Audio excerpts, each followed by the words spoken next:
Bonjour à toutes et à tous, vous écoutez Bonjour l'Inspi, le podcast des personnes qui ont choisi de faire ce qu'elles aiment.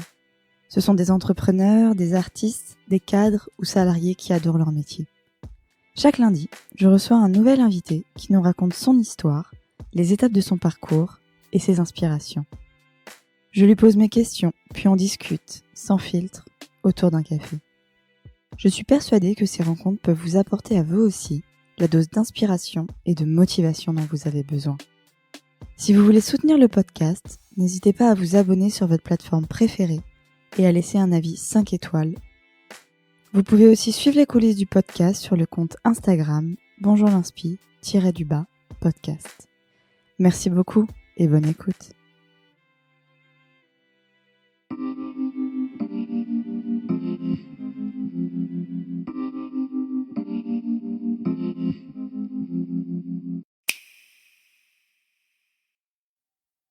Voilà, alors c'est parti.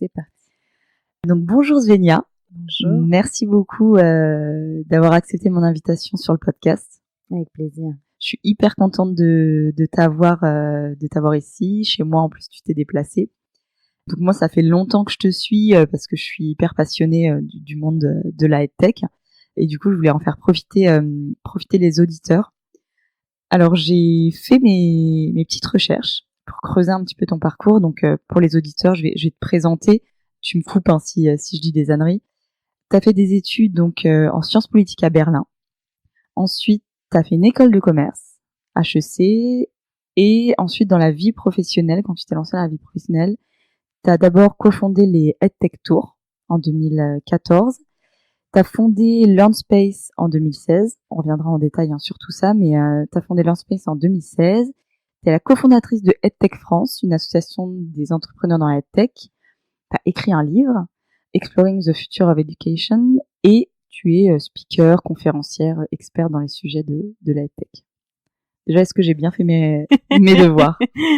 Très bien, très bien. Je vois que tu as bien regardé mon profil LinkedIn, c'est parfait. Ouais. Et j'ai vu aussi sur Google qu'on te décrivait comme exploratrice. Oui. Est-ce que ça te va, ça, comme mot? Oui, tout à fait. C'est un mot que je me suis moi-même attribué. D'accord. Parce que je trouve ça cool comme titre, en fait. Tu fais quoi dans la vie? Je suis exploratrice. Exploratrice des pratiques pédagogiques innovantes. Et ouais, c'est vrai que je passe quand même beaucoup de mon temps à voyager. Ouais. Et à explorer d'autres façons de faire, quoi. Explorer d'autres méthodes pédagogiques, à explorer les tendances, à explorer ce qui se passe dans différents marchés de l'éducation partout dans le monde.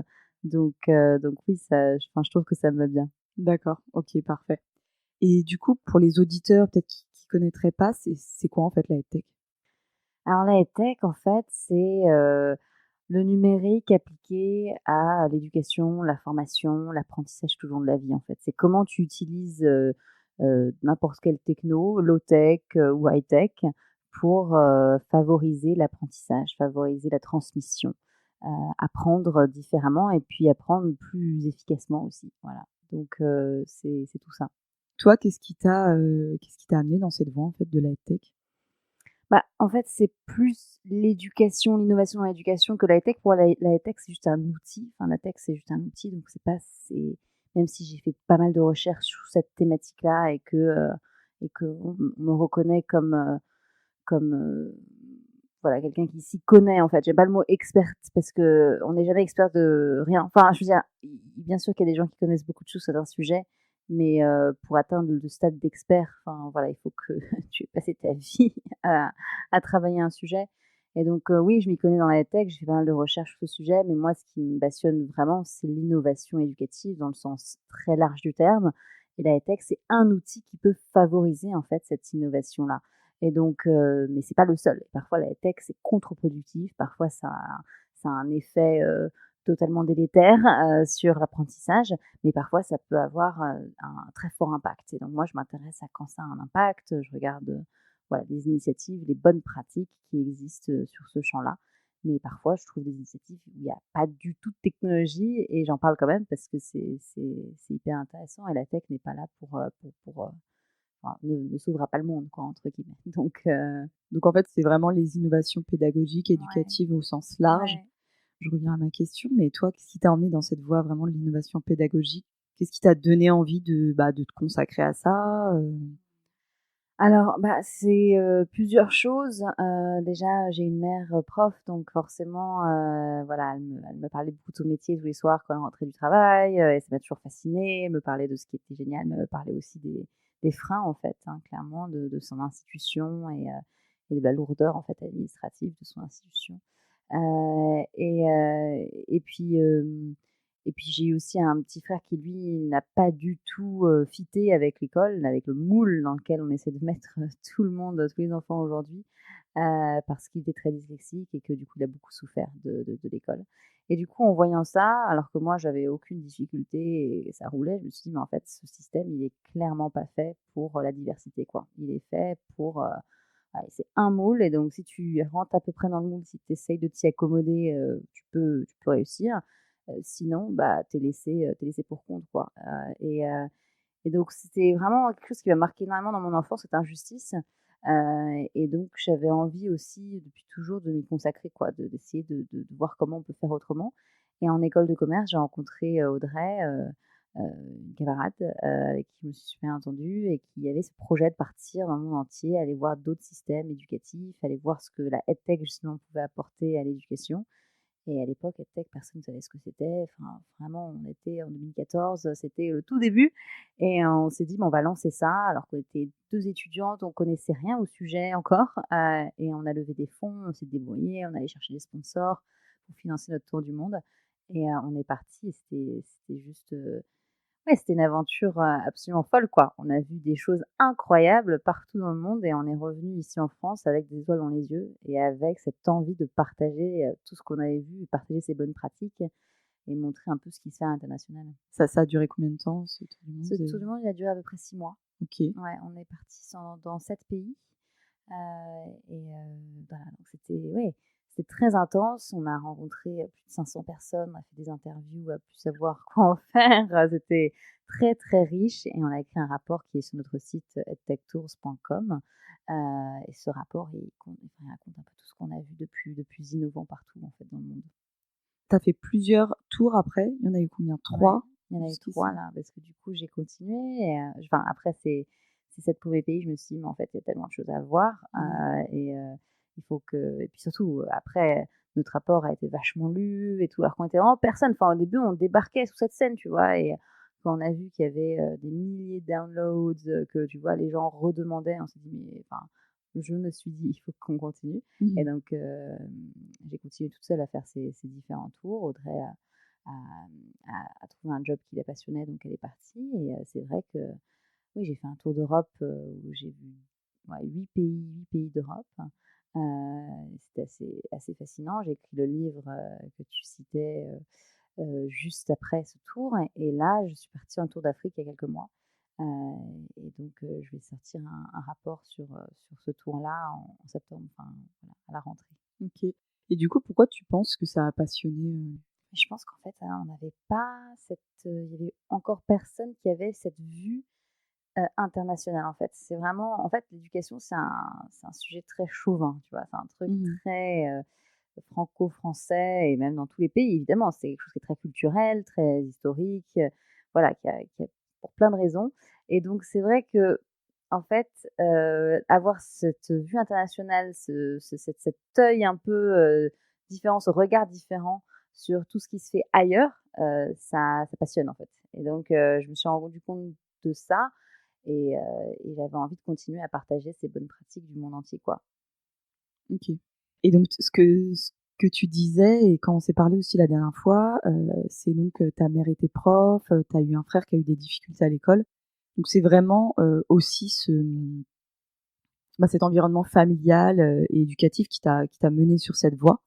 Ouais. Ce que tu me disais aussi, c'est que toi, tu as eu une éducation un petit peu particulière, enfin on va dire, enfin particulière, c'est peut-être un gros mot, mais tu as été dans une école, qu'on appelle Steiner.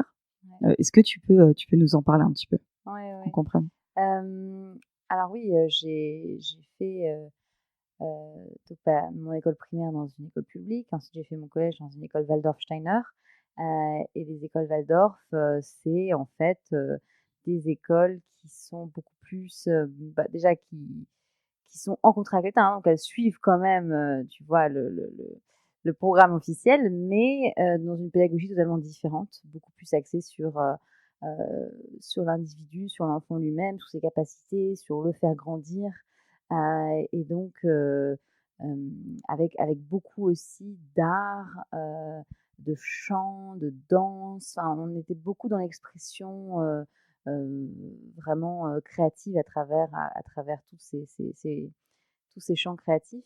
Et, et du coup, oui, c'est vrai que ça m'a aussi beaucoup marqué de voir une autre façon de faire, quoi. Tu vois, après l'école publique, tu arrives dans cette école-là qui est très différente, où vraiment il y a un vrai lien entre les enseignants et les élèves. Et voilà, c'est comme une grande famille, quoi. L'école est une grande famille, tu as une classe par niveau, donc il y avait un CM1, un CM2, un sixième, un cinquième. Et c'était, ouais, c'était ouais, une grande famille avec beaucoup, beaucoup de bienveillance. Et ça, je crois que c'est ce qui m'a le plus marqué, quoi. Quand je suis arrivée de l'école publique, j'avais commencé ma sixième dans un collège public et je suis arrivée là et je me suis dit, mais waouh, enfin, mais radicalement différent. Une bienveillance entre les élèves, une entraide. En fait, voilà, c'est des choses enfin, qu'on leur apprend dans cette école dès le départ, quoi. Tu vois, à se comporter avec respect, bienveillance, à aider les autres et à pas être voilà, individualiste et dans une compétition, mais vraiment au contraire voilà, de s'entraider et d'aller plus loin ensemble. Et ça, j'ai trouvé ça, c'est ce qui m'a le plus marqué quand je suis arrivée, quoi, clairement. Ouais, parce que dans les écoles publiques, au contraire, enfin, c'est vrai qu'on veut toujours pousser l'élève à être le meilleur, à faire pas forcément mieux que les autres, mais voilà, à se détacher, à être Ouais, c'est meilleur. ça, le système des notes est très, très, très présent, tu vois. Donc clairement, voilà, c'est un système qui est très axé sur, bah oui, qui va avoir la meilleure note, qui va avoir la meilleure moyenne, qui va avoir et je trouve que c'est dommage parce que ça crée une sorte de compétition entre les élèves. À Chez Waldorf Steiner, il y a quand même des notes, mais elles sont moins fréquentes. C'est beaucoup plus aussi voilà, de commentaires du prof, ça compte beaucoup plus en fait, dans la mentalité, des élèves et ça fait je pense, ça fait une vraie différence.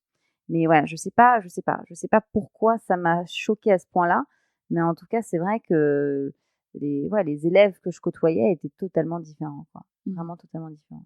Tu penses que ça t'a mieux préparé, on va dire, à l'avenir, appréhender le futur, Ouais, ouais, ouais, je pense qu'il y a plein de compétences que tu apprends dans des écoles comme ça, que tu apprendrais pas dans une école publique, quoi, parce que, tu as beaucoup, de voyages de classe, tu as tous les ans, des dates clés pendant l'année où tu vas faire la grande randonnée, où tu vas faire, et tout ça avec tes profs. Enfin, il y a beaucoup de sorties, en fait, on te pousse à aller dehors dans la nature, à explorer.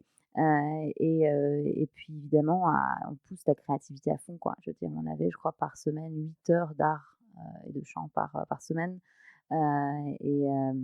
Et donc oui, je pense que clairement, ça aide à développer plein d'autres compétences sociales, émotionnelles, créatives, que tu développerais pas forcément dans d'autres écoles, tu vois. Et typiquement, par exemple, en quatrième, pendant 1 mois et demi, l'école s'arrête, mais en plein milieu de l'année pour qu'en fait, tous les quatrièmes, enfin, il y a que des quatrièmes qui arrêtent d'aller en cours, pour qu'ils préparent en fait une pièce de théâtre. Donc soit ils écrivent la pièce de théâtre, parfois ils l'écrivent pas, mais du coup ils pensent toute la scénographie, ils font tous les décors, tous les costumes, et tout ça pendant 1 mois et demi, où vraiment c'est une préparation intense cette pièce de théâtre, Mmh. et avec tous les profs, vraiment qui sont impliqués et qui t'aident à bien apprendre ton rôle, à prendre la parole, à bien jouer, et cetera, ou alors à écrire, une partie de la pièce. Enfin, c'est vraiment génial. C'est ce genre de projet qui reste gravé dans ta mémoire, à vie et qui t'apporte énormément de compétences qui sont totalement différentes de ce que tu aurais appris, en classe, assis, derrière ton bureau 8 heures par jour, quoi. Donc ouais. On vous app enfin, je sais pas si on vous apprend à être créatif, mais en tout cas, on attise votre curiosité. Enfin, moi, j'ai eu une éducation, on va dire un peu standard, hein, école publique, tout le long de mon parcours. Et c'est vrai que, bah, l'art, le sport, enfin, les choses comme ça, c'est vraiment Ouais, voilà, c'est des matières secondaires, ouais. mais que ce soit à l'école ou même à la maison, hein, enfin, on va dire les parents, si tu as un 20 sur 20 en arts plastiques, bon, ils s'en fichent un peu, quoi. Ce qui est important, c'est maths, français, Ouais, histoire géo, quoi. Ouais. Et toi, tu penses que c'est l'avenir de l'école, toi qui t'y connais un peu, promouvoir ces autres compétences, la créativité, l'intelligence émotionnelle, le social, le vivre ensemble. Mmh. Ça, c'est des choses qui sont importantes Ouais, à amener à complètement, l'école. complètement et au-delà de changer tout le programme et de mettre 8 heures d'art par semaine, ce qui sera impossible, au-delà de ça, je trouve même dans des pratiques pédagogiques différentes, tu peux transmettre plein de choses. C'est-à-dire que même dans un cours de français, si tu fais des projets, pendant, 2 heures, tu vas faire, un projet où tu vas mettre tous tes élèves en groupe, où ils vont devoir écrire une nouvelle, ensemble de façon collaborative, tu vois? Tout en fait, là, dans la pédagogie même qu'emploie un professeur, je trouve que tu peux retrouver énormément, de de compétences du 21e siècle qui sont développées par là, en fait. Et donc c'est vrai que c'est pour moi, tout est une question de pédagogie et de posture aussi, de l'enseignant par rapport à ses élèves et voilà, j'ai eu la chance de rencontrer des centaines d'enseignants qui font les choses différemment, qui m'ont énormément inspirée. Et clairement, même en suivant le système, enfin le programme scolaire à la lettre, Mmh. tu peux faire des trucs super innovants et permettre à tes élèves de développer plein d'autres compétences. Et ces profs-là, tu les as vus en France notamment Oui, ou? bien sûr, il y en a beaucoup en France. En France, il y a une association qui s'appelle EduVoices, Mmh. qui regroupe en fait un peu tous les profs, curieux, innovants, qui ont envie de faire les choses différemment. Et cet asso est juste génial et donc il y a plein de profs dans cet asso qui, voilà, enfin, qui sont de vraies inspirations, de vraies inspirations. Et à l'étranger évidemment aussi, mais c'est vrai que, c'est bien d'avoir cette communauté en fait qui existe en France. Aujourd'hui, si tu es un prof et que voilà, tu te sens un peu, démuni face à toutes ces innovations, tous ces changements, bah, tu peux rejoindre une association avec d'autres enseignants qui vont pouvoir t'apprendre des choses et enfin ouais, je trouve ça génial. OK. Et j'avais aussi, une question. Si on a voilà, si demain, j'étais un enfant, enfin un parent, on va dire plutôt, et j'ai pas la chance de mettre mon enfant, dans une école, avec des professeurs justement innovants, avec des innovations, pédagogiques dont tu parlais. Comment je fais pour préparer mon enfant justement à ces compétences du 21e siècle, à la créativité, à l'intelligence émotionnelle, Mmh. est-ce que tu as des conseils à donner aux parents? Mmh. Alors déjà, les profs innovants ne sont pas, que dans des écoles, privées, Steiner, tout ça, pas du tout. Ils sont partout, vraiment partout. Donc déjà, je conseillerais vraiment, aux parents d'aller voir un peu l'équipe pédagogique de l'école, et de discuter un peu aux journées portes ouvertes ou que sais-je avec l'équipe, pédagogique d'une école, d'un collège, d'un lycée. Donc pour voir un peu quelles sont les pédagogies, utilisées. Et si je vois que bon, il n'y a pas vraiment d'innovation et que ça reste un peu, voilà, l'école standard, les cours standards, voilà. Bah, effectivement, j'irais plus dans la préscolaire, quoi. J'essaierais en fait, de permettre à mon enfant de faire des ouais, des expériences extrascolaires qui vont le changer un peu, et je pense qu'il y a plein de choses aujourd'hui qui sont organisées. Il y a des colonies de vacances, beaucoup plus innovantes qui mettent, l'enfant dans la posture vraiment de de doueur, où vraiment ils ont des challenges à résoudre, et puis, voilà, ils ont une semaine pour le faire. Souvent, voilà, c'est des challenges des SDGs, qui sont les Sustainable Development Goals de l'ONU. Donc voilà, tu as un challenge sur, le futur de l'éducation, un challenge sur le futur, enfin l'écologie, enfin voilà. Et donc c'est les faire travailler sur ces thématiques-là, donc des grands défis mondiaux. Et aujourd'hui, enfin, je vais pas en citer, mais tu as plein de startups aussi qui proposent des mercredis après-midi, de faire, des cours aussi, des cours de code, de robotique, voilà, d'apprendre à créer, je sais pas, son robot, à piloter un drone et ça. Enfin, je trouve que c'est important de leur faire voir aussi au-delà du gadget, enfin de l'aspect gadget que ça peut avoir, de leur faire voir d'autres choses parce que Mmh. clairement ils apprendront jamais à manipuler toutes ces technologies à l'école et je pense que c'est important aussi qu'ils sachent comment ça marche quoi, au-delà d'être un utilisateur passif de technologie, hein, en mode, je scrolle toute la journée sur Snapchat et sur Instagram et puis je regarde des vidéos de petits chatons, quoi. Comment tu fais pour rendre ton enfant acteur du numérique? Et donc là, c'est important de faire créer des choses et de lui faire comprendre qu'en fait, le numérique, ça se crée et qu'on peut en faire des choses très bien. On peut en faire des choses très utiles pour le monde. Et donc, ouais, il y a plein de programmes après école sur le numérique et créer des applications, apprendre à coder, etc. Et toujours garder en tête, je pense, ce côté très impact. Enfin, je pense que, moi, c'est un truc qui me touche énormément. Clairement, j'aurais envie de transmettre à mes enfants ce côté impact. En fait, tu peux avoir un impact même si tu as 8 ans, que tu apprends à coder, voilà, et que c'est très basique pour l'instant. Sache qu'avec cette technologie, tu pourras potentiellement avoir un impact dans le futur si tu le souhaites, quoi. Voilà. Ouais. Ouais, c'est vrai que c'est hyper intéressant parce que j'ai l'impression que à l'école, enfin, en tout cas, c'est peut-être très personnel ce que je vais dire, mais c'est que justement, on nous apprend pas vraiment cet impact qu'on peut avoir. Je trouve on nous donne 2-3 métiers qui existent et on nous laisse nous débrouiller avec ça. Est-ce que tu penses, enfin moi en tout cas c'est ce que je pense, que l'école nous prépare mal au futur, enfin en tout cas nous prépare mal à trouver notre voie, dans le sens où moi, enfin que ce soit moi, mes camarades de classe, mon entourage, j'ai l'impression qu'on arrive à la fin des études et on se dit ok bon qu'est-ce que je vais faire.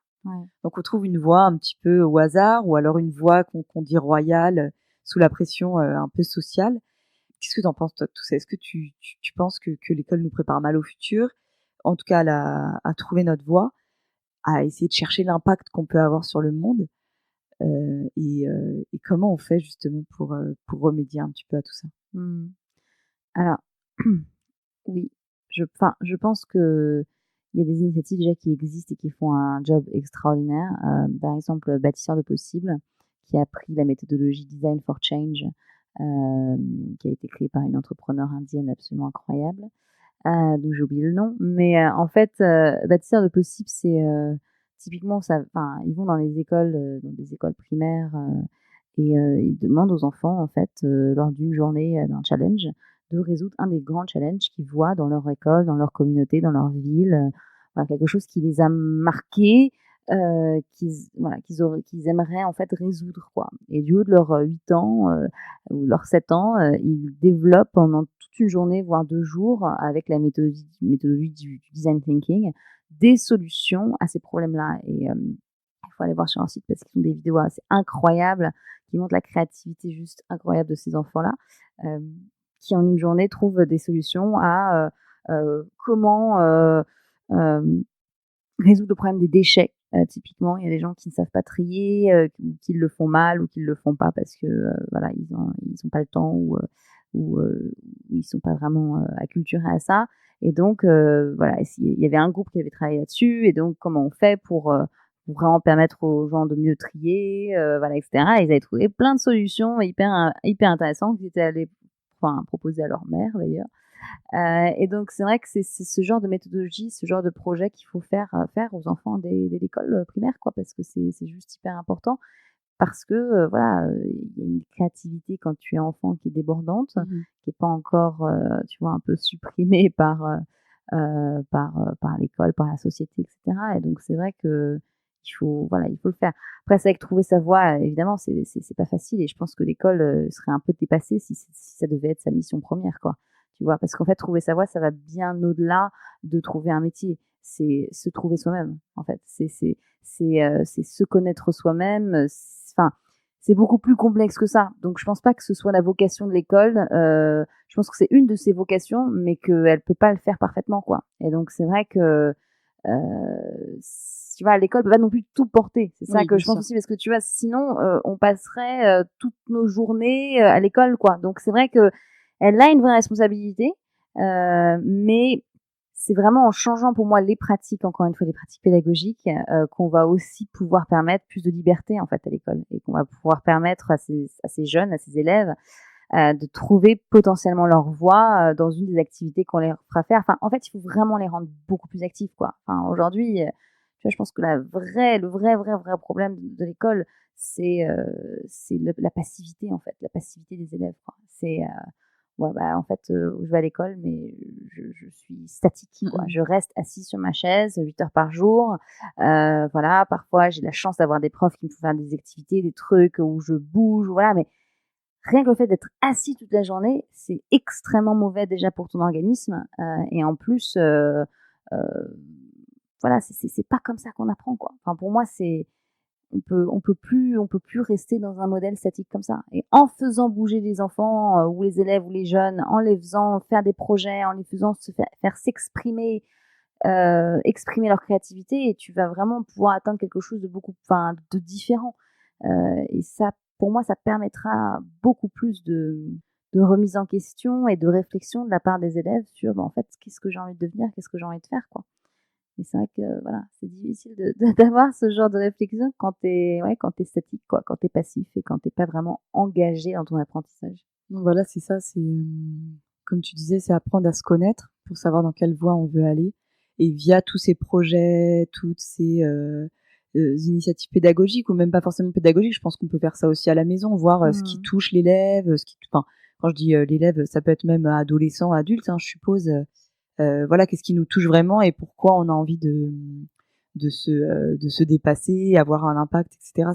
C'est hyper intéressant. Donc, et essayer de le faire dès le plus jeune âge parce que c'est vrai que bah voilà, comme tu disais, quand on est enfant, on est hyper créatif, on est hyper imaginatif, on est hyper curieux. Je pense qu'on a plein de choses à apprendre et enfin voilà, c'est vrai que c'est dommage de rester derrière une chaise et derrière un bureau. Donc c'est sûr. Non, et à ce sujet, sur la connaissance de soi-même et l'orientation, il faut que tu parles à Hector Balas de Impala, parce que lui, il a une vision assez incroyable sur ce sujet et il a créé un outil qui, justement, un outil d'orientation qui te montre pas les fiches métiers, tu vois, traditionnelles, mais qui va vraiment essayer de te faire prendre conscience de qui tu es vraiment, quoi. Donc vraiment d'aller vers de la connaissance de soi avant de faire, tu vois, avant de faire des choix sur ton avenir, quoi. Et ouais, il a une vision vraiment passionnante sur ce sujet. Ok, donc Hector Balas de Impala. Exactement. Bah, je l'inviterai. Oui. J'espère qu'il viendra. Je dirais qu'il est un peu obligé parce que Svenja l'a recommandé activement. Ok, bah merci beaucoup. J'hésiterai pas à le contacter. Pour revenir un petit peu sur toi, sur ton parcours, quand tu as fait tes tours du monde, tu es allé découvrir un petit peu ce qui se passe ailleurs en termes d'innovation pédagogique. Et en rentrant en France en 2016, tu as fondé LearnSpace. Bon, déjà, qu'est-ce que c'est LearnSpace ? LearnSpace, c'est un hub d'innovation pour l'éducation et la formation. En gros, on a tout un réseau de startups qu'on accompagne, dans les startups qui travaillent sur ces sujets-là, éducation, formation, EdTech, et qu'on accompagne. Et ensuite, on a des clients, donc c'est beaucoup d'écoles, d'universités, d'entreprises aussi qu'on accompagne sur la transformation un peu de leur façon d'apprendre, d'enseigner, de former. Et donc, on intervient beaucoup sur des sujets d'innovation pédagogique, sur des sujets d'organisation apprenante. Clairement, comment tu fais pour que la formation, par exemple, dans une entreprise, ça soit pas juste 3 jours par an où tu pars dans un château forme en séminaire, mais que ce soit vraiment tout au long d'année beaucoup plus agile et que ce soit vraiment, enfin, que ça fasse partie de ta culture de ta boîte, quoi. Et donc, on travaille beaucoup sur ces sujets-là aussi. Donc voilà, on a vraiment 2 activités principales. On accompagne des startups et on accompagne ensuite plus en mode conseil des clients dans le supérieur et dans donc des clients corpo. Ouais. Ok, ça marche. Et toi, qu'est-ce qui t'a donné envie d'aller accompagner ces startups de la EdTech, innovation pédagogique, formation? Qu'est-ce qui t'a donné envie de les accompagner en fait? Bah, en fait, ouais, c'est vraiment à l'issue de ce tour d'Europe, le 2e tour d'Europe que j'ai fait, que j'avais envie vraiment d'accompagner des entrepreneurs, parce qu'en fait, j'en ai rencontré tellement, des gens vraiment passionnants qui étaient dédiés à la cause éducative. Et en Europe, il n'y avait pas beaucoup de structures d'accompagnement. Il n'y en avait vraiment pas beaucoup par rapport aux US, la Chine, etc. Et je me suis dit, mais en fait, il faut créer quelque chose ici en France qui accélérerait des boîtes partout en Europe. Et c'est vrai que c'était quelque chose qui existait pas et que j'avais envie de créer, quoi. Et donc voilà. Et c'est vrai que nous, on avait une vraie expertise, un vrai réseau vraiment qu'on peut mettre à disposition de ces boîtes-là. Et donc voilà. Et puis c'est vrai qu'on on voit vraiment la valeur ajoutée qu'on peut avoir pour des entrepreneurs, quoi. D'accord. Et toi, du coup, c'est quoi ton rôle là-dedans? Mon rôle là-dedans, c'est surtout de faire des intros, quoi. C'est vraiment d'écrire des mails, de faire des intros. En gros, voilà, mes entrepreneurs m'appellent, me disent voilà, j'ai besoin de rencontrer tel investisseur, j'ai besoin de rencontrer telle école, j'ai besoin de rencontrer voilà telle personne, et moi je me débrouille voilà pour faire l'intro, même si je la connais pas, j'aurai forcément une relation en commun, et donc voilà, moi mon rôle c'est vraiment de créer des liens, créer des ponts entre différents acteurs, différentes personnes pour qu'il y ait de la valeur qui se crée en fait. Donc ouais, Ok. un peu le rôle de un peu un job de connecteur quoi. C'est vraiment Ouais. ouais. Je suppose que tu connais plein de monde dans le monde justement de l'éducation et ça leur permet d'avoir accès à tout ça. Et si on revient vraiment au moment où tu as créé, donc je sais pas, c'est une société, une asso, une société. Comment ça s'est passé? Comment ça s'est passé pour toi? Est-ce que ça a été simple? Est-ce que ça a été compliqué? Est-ce que tu as été accompagnée? C'est super simple en fait, de créer une boîte. Tu vas sur Legal Start pour ne pas faire de la pub pour voilà, mais en gros, il y a des super plateformes qui te permettent de créer des boîtes hyper facilement. Moi, je supporte pas la paperasse. Je supporte pas l'admin. Je suis voilà, j'ai vraiment ça me donne des boutons. Donc non, vraiment j'ai laissé Legal Start tout faire pour moi et ça s'est super bien passé. Donc vraiment c'est hyper simple quoi. Puis après voilà, tu choisis ton comptable et puis tu te laisses faire aussi un certain nombre de choses. Et donc voilà, moi je touche presque pas l'admin sauf pour faire ma compta. Parce qu'il faut quand même que je fasse ma compta de temps en temps. Mais sinon ouais non vraiment c'est très simple. Et ça va vite, ça va très vite. Et du coup, tu étais toute seule dans l'aventure? Tu as fondé cette boîte toute seule? À l'époque, on était deux. Okay. À l'époque, on était deux avec Adam. On a monté ça tous les deux. Et puis finalement, comme tu sais, beaucoup de cofondateurs, quand tu as la vision qui diverge un peu, tu te sépares quoi. Mais ça n'a rien de grave. Après, moi, ce que je conseille toujours, c'est mieux si ça arrive tôt que tard, clairement, parce que sinon ça pose pas mal de problèmes. Mais vraiment à ce stade, voilà, on s'est séparés et ça s'est bien fini. Enfin voilà, il n'y avait pas de grand chamboulement. Donc voilà, mais c'est vrai que c'est toujours compliqué quand tu portes un projet depuis longtemps. Moi, ça faisait plus longtemps que je portais le projet et Adam est arrivé un peu plus tard. Et c'est vrai que c'est toujours compliqué d'être sur la même page, tu vois, d'être sur la même longueur d'onde quand quelqu'un rejoint un projet alors qu'il est déjà bien pensé par sa fondatrice initiale. Donc c'est un peu notre cas et c'est vrai que ça n'a pas été toujours facile, mais encore une fois, voilà, on a pris la décision assez rapidement et donc il n'y a pas eu de problème. Ok.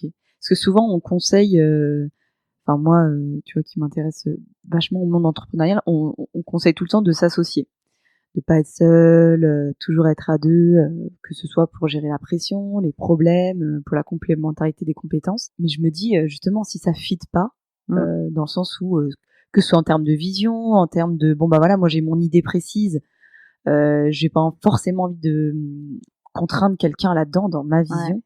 Donc est-ce que toi ça a été bon, vous étiez deux à la base, mais est-ce que c'est un problème maintenant d'être seul? Pas du tout en fait. En fait, mieux vaut être seul que mal accompagné quoi. Ouais. Et ça vaut pour tout dans la vie, très clairement.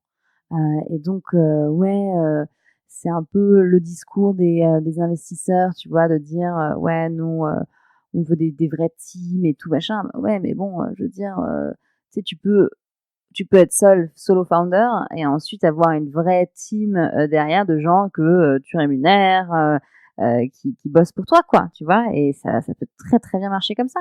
Je connais plein d'entrepreneurs absolument brillantissimes qui ont commencé seuls et qui plus tard, mais bien plus tard, ont trouvé leur père, quoi. Claude Desrosiers de Magic Makers, une entrepreneur assez exceptionnelle, qui bien plus tard a trouvé son cofondateur, tu vois. Mathieu Nebra d'Open Classrooms, qui a commencé seul aussi et qui plus tard s'est associé avec Pierre. Je veux dire, il y a plein d'exemples qui montrent qu'en fait cette règle elle est un peu bullshit quoi, parce qu'en gros, clairement, pour moi le plus important c'est de monter une boîte et de la faire grandir et de prouver que tu peux y arriver quoi, que tu sois seul ou à deux, en soi on s'en fout, enfin vraiment on s'en fout. Par contre derrière c'est hyper important de savoir monter une team et de pouvoir vraiment gérer des gens pour aller encore plus vite et encore plus loin, quoi. Ouais, enfin, moi aussi, j'avais pas mal de pression au début, tu vois. Je me disais, mais oui, sans ce cofondateur, ça marchera pas et tout. Et je pense que non, enfin, aujourd'hui, je sais que ça n'a pas d'importance. Ce qui a de l'importance, c'est ton exécution, c'est ce que tu arrives à faire, en fait. Voilà.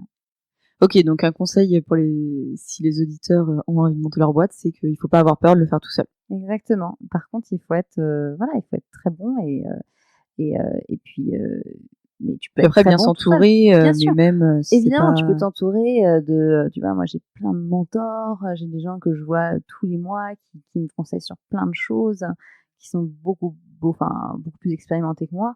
Et clairement, voilà, ça, tu vois, ça peut faire partie de ton équipe au tout début, tu vois, d'avoir un board de mentors qui t'aident à te faire grandir et à évoluer, quoi. Et ça peut suffire.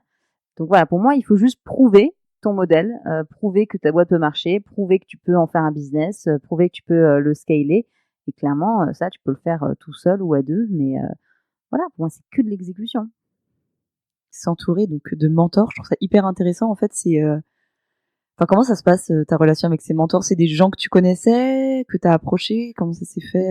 Ouais. C'est des gens avec qui j'ai eu un super bon feeling, que j'ai rencontré un peu par hasard à plusieurs reprises. Et à qui, au début, c'était pas forcément, tu vas pas voir la personne et leur dire: «Salut, est-ce que tu peux devenir mon mentor?» quoi. Ouais. Mais ça se fait naturellement, tu vois? Tu te vois assez, régulièrement pour des cafés, pour des verres et tu parles de ton business et ils te donnent du feedback moi, j'en ai 2 comme ça et ils sont juste, extra, quoi. Extra. Ils m'ont fait vachement grandir, vachement évoluer, donc ouais, c'est vachement précieux. Ouais, donc ouais, ça, c'est un vrai conseil, c'est trouvez-vous des mentors, des gens que vous admirez, qui sont plus forts que vous, et qui pourront vous apporter plein de choses. Et qui peuvent partager un petit peu aussi leur parcours. C'est des gens qui ont monté Complètement. des boîtes aussi? Ouais, complètement. Ouais. OK. Ouais. OK, donc qui ont un peu le parcours et qui peuvent en faire un peu un retour d'expérience et te conseiller des choses. Exactement. OK. Exactement. Si donc tu as monté ta boîte en 2016, donc avec Adam, ça s'est pas forcément très bien passé.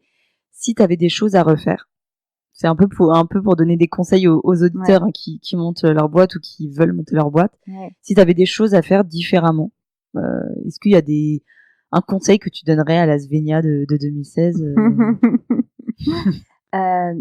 Ne pas avoir peur de se lancer dans le grand bain, en fait. C'est-à-dire que moi, pendant longtemps, j'ai un peu évité, si tu veux, la case créer un produit, un vrai service et le vendre, quoi. Enfin, vraiment avoir une activité commerciale.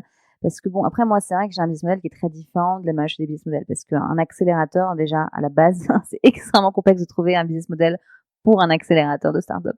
Et donc, pendant longtemps, j'ai essayé de trouver un modèle. Et au début, j'étais vraiment sur un modèle à la Techstars où, en fait, j'avais des sponsors, des grands groupes qui sponsorisaient l'accélérateur.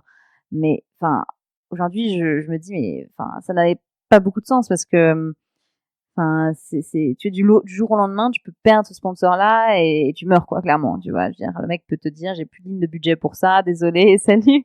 Et en fait, dès le début, j'aurais dû penser à une activité commerciale, tu vois, un vrai business, quoi, clairement, parce que c'était pas un vrai business, quoi, vu que c'était sponsorisé. D'avoir un vrai business avec une activité commerciale et vraiment de sauter dans le grand bain et de mouiller un peu et de proposer d'autres services, quoi, d'autres services commerciaux que je pourrais vendre à d'autres personnes que des startups qui débutent et qui n'ont pas d'argent, tu vois.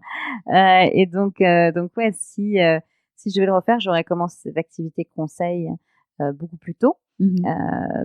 Parce que voilà, ça nous permet de grandir et de pouvoir avoir un impact encore plus fort, quoi. Et donc ouais, mais c'est vrai que en vrai, l'entrepreneuriat, je trouve pas le mot français. A journey, donc un voyage, un parcours, tu vois. Parcours. Donc moi aujourd'hui, je me dis oui, la semaine de 2016, j'aurais bien aimé lui dire ça, mais en vrai, c'est un parcours. J'aurais pas, en fait, tu changes tellement pendant ce parcours, ce voyage-là, que en 2016, j'aurais pas été capable d'entendre ça. Ouais, t'étais pas dans cette optique. Pas du tout dans cette optique, donc il m'a fallu plusieurs années pour me rendre compte qu'en fait, c'était ça le modèle, tu vois. Et aujourd'hui, je pense que je l'ai trouvé et je pense que ça va super bien marcher et j'ai vachement confiance. Mais c'est encore une fois un parcours et c'est fait de rencontres, c'est fait de gens qui vont te marquer, qui vont te, tu vois, en une phrase te faire tilter sur un truc et te dire mais ouais, pourquoi je fais pas ça? Et donc tout ça, ça prend du temps, du coup. Ça prend vraiment du temps. Donc moi, ce que je conseille à tous les entrepreneurs, c'est vraiment d'y aller. Ouais, vous allez pivoter 5 fois ou 10 fois ou que sais-je, et c'est pas grave, tu vois, c'est ça. Enfin, ça fait partie du voyage, quoi. Tu vois, c'est pas une route droite, voilà, mais ça va vraiment être un chemin hyper sinueux. Tu vas revenir en arrière, tu vas revenir en avant. C'est ça qui est magique aussi, c'est que ça change tout le temps et qu'il n'y a pas vraiment de constante, à part évidemment ta vision et là où tu as vraiment envie d'aller. Et c'est ça qui est magnifique dans l'entrepreneuriat, quoi. Moi, aujourd'hui, je pourrais pas faire autre chose, si tu veux, parce que j'ai cette liberté. Je sais que, voilà, je viens de loin et j'ai quand même, voilà, accumulé plein d'expériences aujourd'hui et je me dis, bah ouais, c'est cool ce que j'arrive à faire aujourd'hui grâce à toutes ces rencontres, tous ces événements qui ont marqué un peu ma vie ces 3 dernières années, quoi. Ouais, donc en fait, faut pas forcément attendre d'avoir la bonne idée, le bon Non, business model, non, le bon non, partenaire, etc. Faut se certainement pas. lancer. On a une idée, on Ouais, se lance, on pivotera, ouais, on se cassera les dents peut-être, ouais, on fera des super rencontres, etc. Et vraiment, voilà, on exactement. apprend au fur et à mesure, quoi. Ouais, C'est un peu ça. on apprend par le faire, quoi. Donc Ouais. vraiment, vraiment, il faut arrêter de vouloir avoir le produit parfait, la strat parfaite avant de se lancer. Il faut vraiment y aller et t'apprends sur le tas, quoi. C'est ça qui est magnifique aussi avec l'entrepreneuriat, c'est que ouais, tous les jours, t'apprends, quoi. Et peut-être que ça va se casser la gueule, peut-être que, enfin, finalement, ça va être un échec total, mais ça va marcher. Mais c'est pas grave, t'auras appris énormément, tu pourras recommencer et pas faire les mêmes erreurs. Enfin, du coup, faut vraiment se lancer le plus tôt possible, selon moi. Enfin, vraiment. Dès Ouais. qu'on a une idée, on se lance, quoi. Voilà. Non, mais vraiment, mais presque, Ouais. quoi. Je veux dire, faut être dans le faire. Enfin, pour moi, encore une fois, c'est l'exécution. T'as une idée, tu l'exécutes. Tu t'essayes pas voilà, de penser l'idée pendant 4 mois avant de te lancer. Pour moi, ça a pas grand sens. Ouais. Je pense qu'il y a beaucoup de monde aussi, enfin, les personnes qui ont envie de se lancer et qui ont peur, en fait. Bah, forcément qu'on peur parce que c'est l'inconnu, etc., mais qui ont plutôt peur de l'échec. On va Mmh. dire, bon, voilà, j'ai une idée, est-ce que ça va marcher, ça va pas marcher? Mais au final, là, dans ce que tu racontes, c'est, bah, peut-être qu'il y a une version de ton idée qui va pas marcher, mais c'est pas Mmh. grave, tu pourras itérer, tu pourras Ouais, faire de exact. nouvelles choses et puis, enfin, voilà, ça t'apprend énormément, c'est ce que tu dis, il y a pas d'échec en soi, quoi. Il y a pas d'échec en soi, vraiment. Et je pense que la peur de l'échec, c'est un truc typiquement, qui est très, très français. Parce que voilà, on nous a appris, souvent que échouer, c'était pas bien, c'est négatif. Alors que, au contraire, tu as besoin de l'échec pour déjà apprendre continuellement. Sans échec, il y a pas d'apprentissage. Ça, aujourd'hui, c'est prouvé par la recherche. Et en plus, enfin, voilà, l'échec, au-delà de ça, il est hyper bénéfique, quoi. Parce qu'il te permet, une remise en question qui aurait pas été possible sans, quoi. Donc, oui, c'est vrai que si tu es quelqu'un qui a vraiment peur de l'échec, qui a besoin d'un certain confort, Mmh. et cetera, peut-être que l'entrepreneuriat, c'est après tout pas fait pour Ouais, toi, tu vois? aussi. Mais oui, parce qu'il faut avoir un certain goût pour le risque, quoi. Je veux dire, moi, typiquement, voilà, je veux dire, je suis, parfois beaucoup trop, dans le risque, tu vois? Je prends des risques, de fou et je me pose aucune question et je me dis: «Allez, on fait ça, on va voir, quoi». Heu et heu et parfois, oui, il faut être un peu plus précautionneux, Ouais. mais il faut quand même aimer le risque, c'est certain, parce que vraiment, tu sais pas ce que ça va donner, tu sais pas comment ton marché va réagir à ton produit, tu sais rien au début. Donc il faut aimer un peu ce sentiment-là, quoi. Après, moi, je pense qu'on a tous une propension à avoir peur de l'échec, mais voilà, après savoir à quel point on a envie de, voilà, prendre les risques, Ouais, qui c'est ça. sont, heu, qui sont un peu, bah, inhérents forcément, Ouais, à l'entrepreneuriat, quoi. c'est ça, c'est ça. Mmh. Et mais finalement, si tu te poses vraiment la question de pourquoi on a peur de l'échec, en fait, c'est parce qu'on a peur, du regard des autres, en fait, sur Ouais. cet échec. Mais en vrai, si tu te détaches de ça, que tu prends vraiment de la hauteur et que tu te fiches complètement du regard des autres, et que tu fais vraiment ça pour toi et pour ton expérience, personnelle, professionnelle, ça passe beaucoup mieux, quoi. Enfin, aujourd'hui, enfin, je veux dire, enfin, les gens s'en foutent, tu vois. Genre, tu testes un truc, ça foire, bah, c'est pas grave. Enfin, je veux dire, ils sont pas là à t'attendre, à regarder si tu vas, enfin, tu vois, je veux dire, aujourd'hui, il faut être aussi un peu moins égocentré et de se dire, mais, enfin, le monde ne m'attend pas, quoi. Tu vois, je veux dire, donc ouais, non, cette notion d'échec, elle est, enfin, je la trouve assez particulière, quoi. Mais oui, c'est sûr qu'elle existe. Ok, du coup, c'est hyper intéressant. Tu as donné plein de conseils pour les entrepreneurs ou même les gens qui ont envie de se lancer dans un projet ou qui sont dans leur métier actuel. Tu parlais il faut se lancer.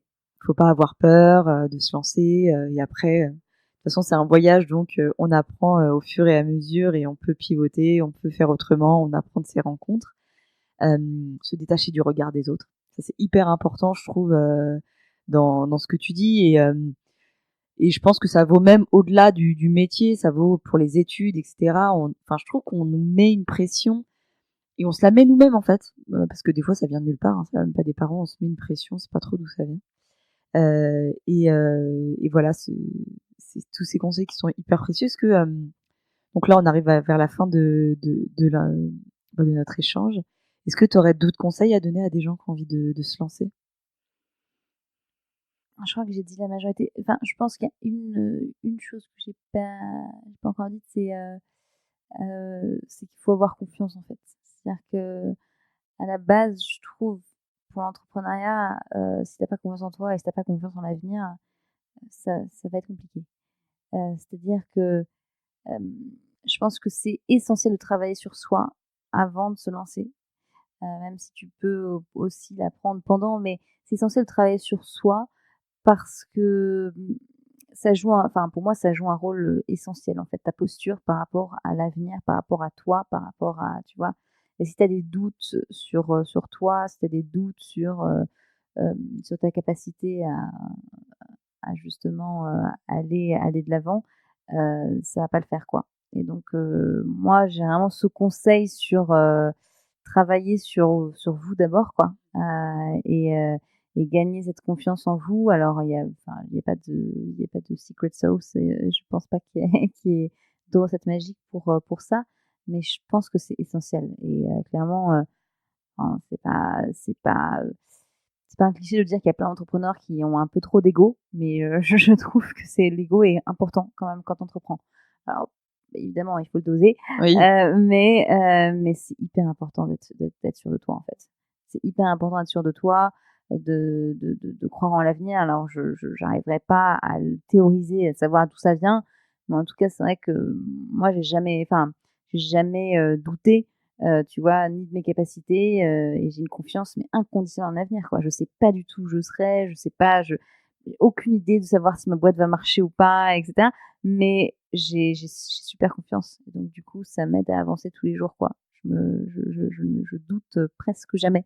Et je pense que ça, c'est aussi quelque chose qui peut aider en fait à avancer et justement à le faire sans peur. Ouais. De toute façon, on peut pas prévenir l'avenir, donc Ça, c'est sûr. autant avoir confiance. Autant y aller, ouais, c'est clair. Autant y aller et avoir confiance C'est clair. et on verra bien ce qui se passera. Ouais. Ok, bah merci beaucoup pour tous ces conseils, Zenia. Est-ce qu'il y a quelque chose, un film, un livre, une personne qui t'inspire ou qui t'a inspiré, que tu voudrais partager avec l'auditeur et avec moi, qui pourrait nous servir? J'avais pas préparé cette question. Ouh là là. Tu peux dire Joker. T'as déjà répondu à beaucoup de questions. Non, mais quand même, non, mais là, dernièrement, des choses qui m'ont inspirée, je peux en parler. Alors, ça a peut-être un peu rien à voir avec les sujets d'entrepreneuriat et d'éducation, mais quelque chose qui m'a beaucoup inspirée, c'est un documentaire qui s'appelle Our Planet, Notre planète, sur Netflix. Et c'est un documentaire de 6 ou 7 épisodes qui te montre en fait la beauté de notre planète et sans être dramatique, tu vois, sans partir dans le drama total, on est en train de la détruire, etc. Juste, il te montre la beauté pure de notre planète avec toutes ces espèces, sa faune, sa flore. Et puis à la fin, ils te disent quand même, bah, en fait, tout ce que vous venez de voir, bah, voilà, il n'y en aura plus que tant de pourcents dans quelques années, etc. Mais sans être dramatique, et ça, j'ai vraiment adoré. Et ça m'a vraiment fait prendre conscience, en fait, de ce qu'on est en train de faire aujourd'hui à notre planète. Et du coup, j'ai pris plein de voilà, décisions un peu drastiques sur plein de choses de mon mode de vie. Et du coup, je le conseille vraiment à tous ceux qui s'intéressent à ça, à l'écologie, au futur de la planète. Et c'est absolument sublime. J'ai jamais vu des images pareilles, en fait. Même esthétiquement, c'est Ouais, super c'est beau. absolument magnifique. Donc ça s'appelle Our Planet. Et ensuite, voilà, sinon en termes de bouquins, C'est déjà pas mal, hein, Our Planet. ouais, voilà, On a noté, hein. ouais, c'est ça. Voilà, parce que des bouquins, j'en ai lu pas mal, mais ouais, vraiment, je saurais pas en choisir un là Ça qui marche, ouais, pas de souci. Bah, Our voilà. Planet, je note. En plus, moi, j'adore j'adore ce genre d'émissions, séries, je sais pas trop comment on appelle ça. Ouais, c'est Parce vraiment qu'on se rend pas assez compte, en fait, de ce qui se passe sur la planète, même de comment elle est constituée, etc. Je trouve ça hyper exactement. intéressant. C'est fascinant. Et en plus, si ça peut nous rendre un peu plus responsables, je pense que ça peut être que mieux. Pour finir, si on a envie d'en savoir plus sur toi, si on a envie de te contacter, Ouais. on fait comment? Un Bah, mail, réseaux sociaux? C'est ouais, plutôt sur quoi? je suis beaucoup sur Twitter, donc voilà, un tweet, un message privé, sur LinkedIn aussi, OK. voilà, m'envoyer un message sur LinkedIn, et puis, voilà, et je crois il y a il y a le mail de ma boîte sur le site aussi, donc OK. si vous voulez m'envoyer un mail. Mais ouais, je suis à peu près sur tous les réseaux sociaux, OK. donc ne pas hésiter, voilà. OK, ça marche. Bah, je mettrai ça en description de l'épisode, si on a envie de te contacter. Bah, merci beaucoup Svenja, c'était Avec un vrai plaisir. plaisir, avec Merci beaucoup. plaisir. Merci.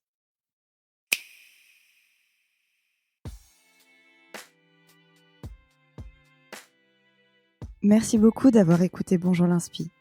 Si ça vous a plu, dites-le moi en vous abonnant sur la plateforme de votre choix, en laissant un avis 5 étoiles et en le partageant autour de vous. N'hésitez pas à venir me dire ce que vous avez pensé de l'épisode, à me poser toutes vos questions et à me suggérer de nouveaux invités. Vous pouvez le faire sur Instagram, sur le compte bonjourlinspi_podcast ou sur le site bonjourlinspi.fr. Encore merci et à très bientôt pour un nouvel épisode.